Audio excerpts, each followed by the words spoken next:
Bledsoe was arrested. Patrick Montgomery was in court. Jonathan Manapa will stay in federal custody. No, I don't take responsibility at all. Hey everyone, welcome to the show. So 57-year-old Tennessee resident and Army veteran Allan Jennings traveled to D.C. with his wife, and Jennings followed the mob and pursued the police as their defense lines fell.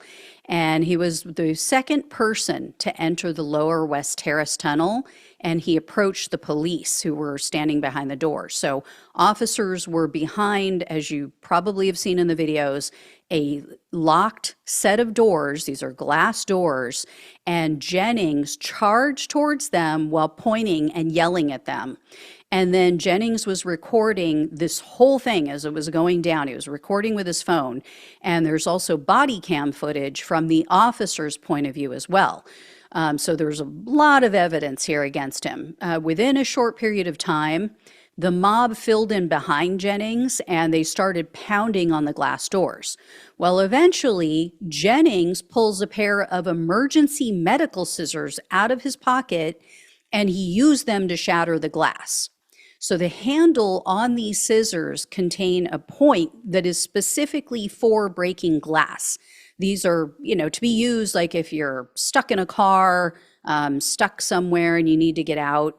So after tapping on the door with that end, Jennings then started striking the door with the scissor end.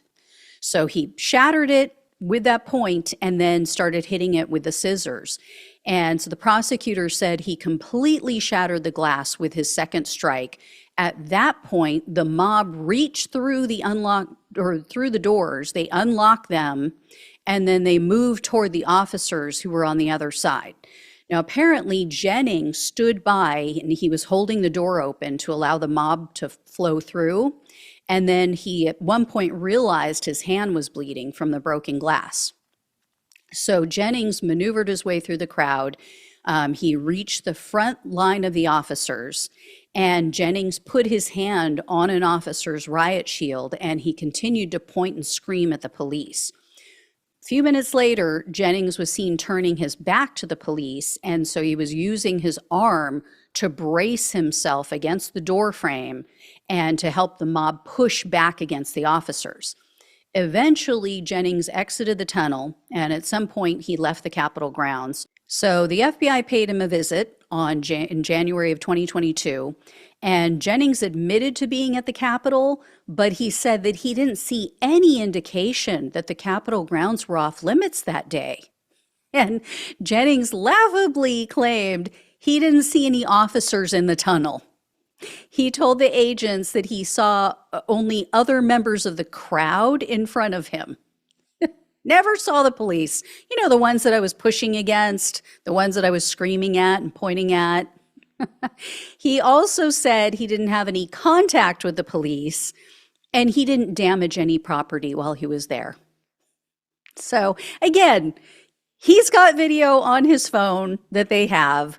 They also have body cam video. So you have it from two points of view. You can see this guy clearly breaking this glass. So Jennings was arrested on September 12th of 2023, and he was charged with civil disorder, entering a restricted building or grounds, 2 counts of disorderly conduct, parading or demonstrating in a Capitol building, and destruction of government property. In June of 2024, Jennings pleaded guilty to the civil disorder charge and the disruption of government property. So he was looking at a combined 6 years in prison, 4 years of probation, and a fine of up to $350,000. The government, however, requested a sentence of only 15 months in prison, 3 years of probation, and $2,825 in restitution for the glass that he demolished. So U.S. District Judge Reggie Walton presided over Jennings' case, and when all was said and done, he sentenced Jennings to only 1 year in prison and 3 years of probation. Judge Walton also ordered Jennings to pay the $2,825 in restitution and a $1,000 fine. So I am very shocked by this. Judge Walton is one of the tougher judges. He usually gives the government what they want. He usually goes with their recommendation. Also, I think the prosecutor should have asked for more. I mean, totally negligent in asking for only 15 months. Arguably, all of this egregious violence that occurred in the tunnel is due to Jennings' actions. Now, of course, it's possible someone else could have broken the glass door, but they didn't. He did that. And I think that warrants a much longer prison term. But for his actions, those officers may not have been brutalized for hours in that tunnel, as you all know they were. So anyway, very disturbing. Hopefully this guy doesn't get a pass since he wasn't charged with assault. Hopefully this is not someone who Trump is going to let out. I will let you know. I will keep you posted on that. So thank you all so much for watching and listening. Please like this video. Please share it. Subscribe if you have not. So many of you watch and are not subscribed, and it is completely free. All you have to do is click the subscribe button below this video.